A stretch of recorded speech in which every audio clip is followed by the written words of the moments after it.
everybody, welcome back to my channel. All year long, I've been working really hard on one of the biggest parts of my English degree, my capstone. Capstone literally means crowning achievement, which is appropriate since this project is meant to be the greatest accomplishment of your entire college career.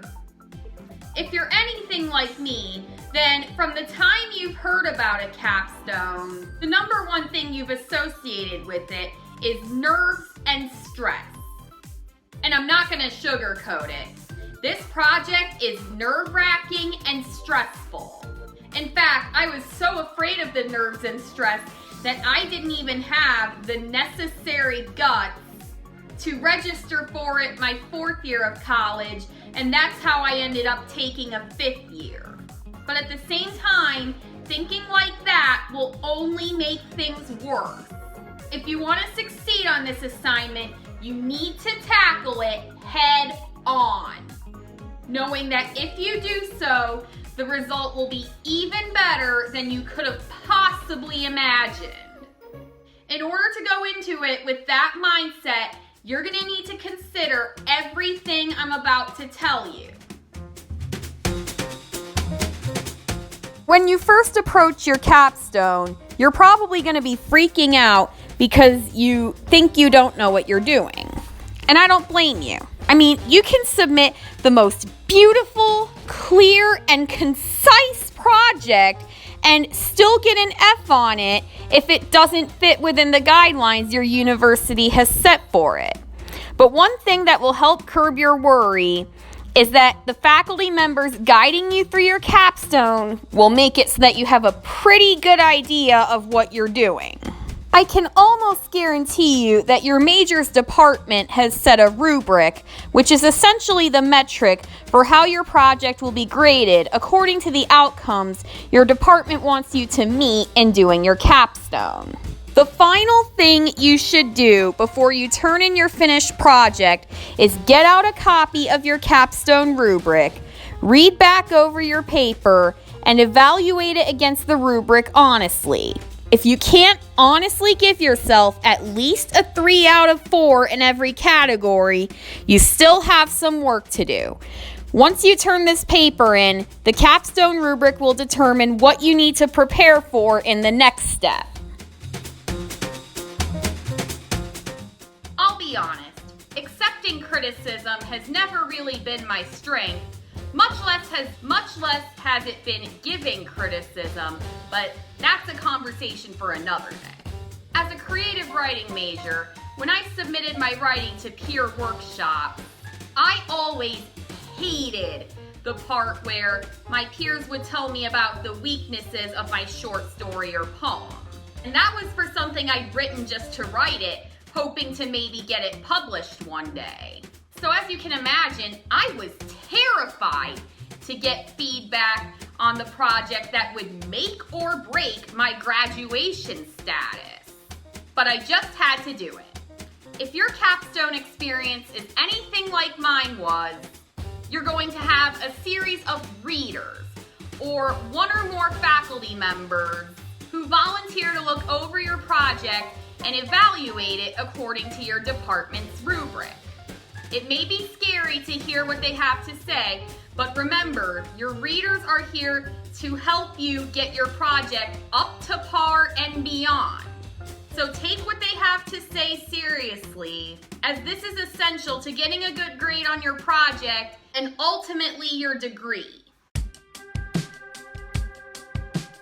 Going back to my point about the rubric and guidelines, that's also where you're going to learn which of the many methods your department wants you to use to cite your sources. And trust me, even if you don't think you will need to do reading and research for your project no matter what your major.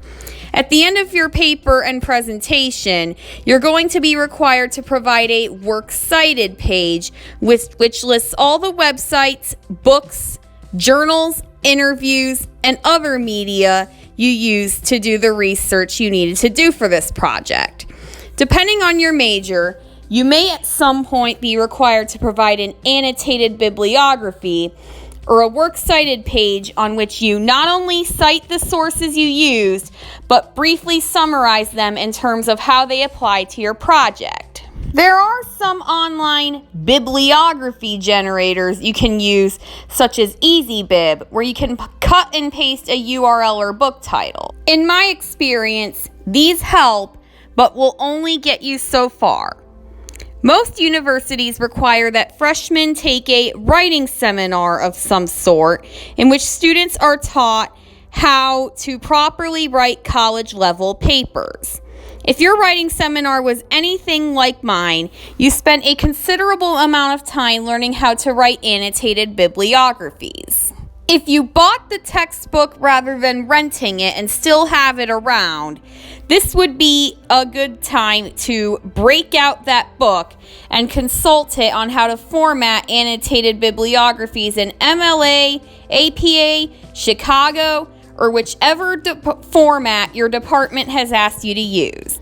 If you don't have your textbook around, I would suggest consulting a professor or your university's writing or tutoring lab to ensure that your sources are properly cited in the format mandated for your capstone by your department.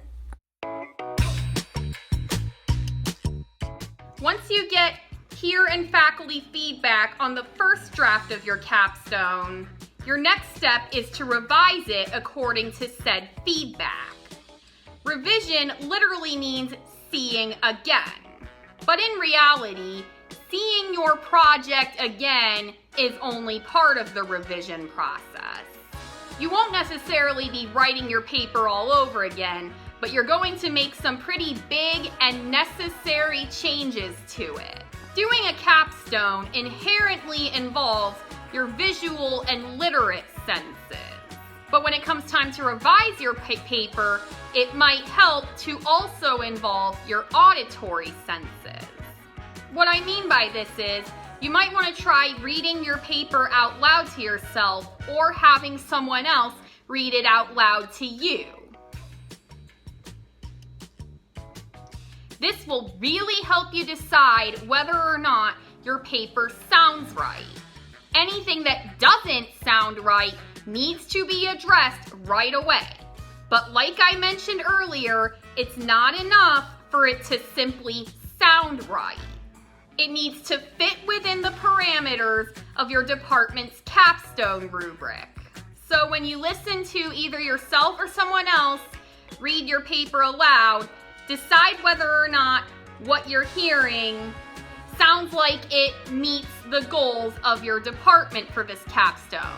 The reading aloud strategy is especially helpful considering that at some point you're going to have to present this to a public audience.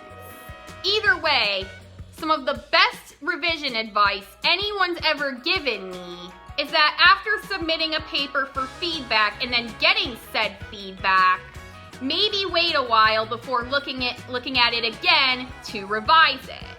That way, things have changed, even if only a little, since you first wrote it, and so that now you have a new perspective of what's working and what needs to change.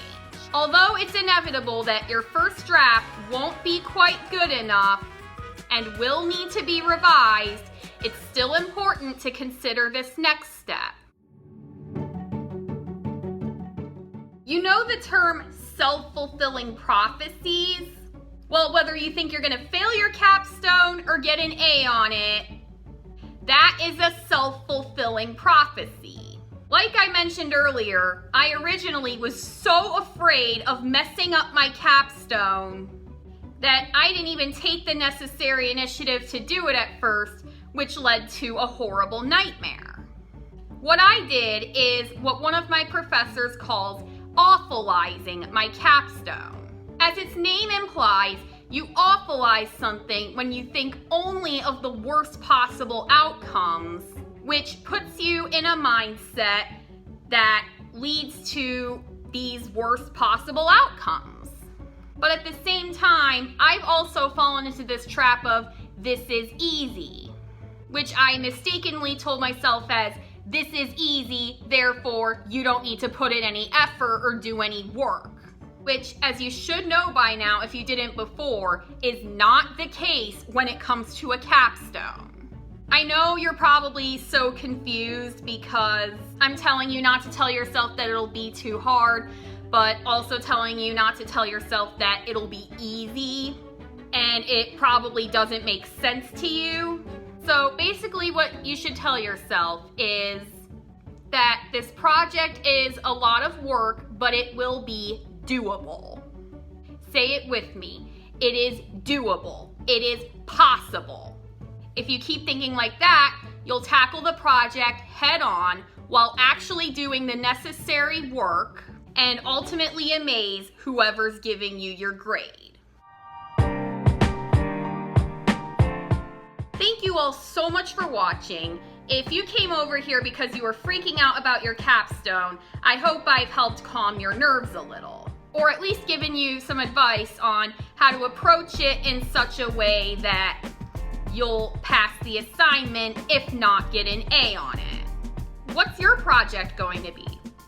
If you've already done your capstone, what was that experience like for you, and what advice do you have for the next generation of capstone doers? Let me know in the comments down below, and I'll see you next time. Bye!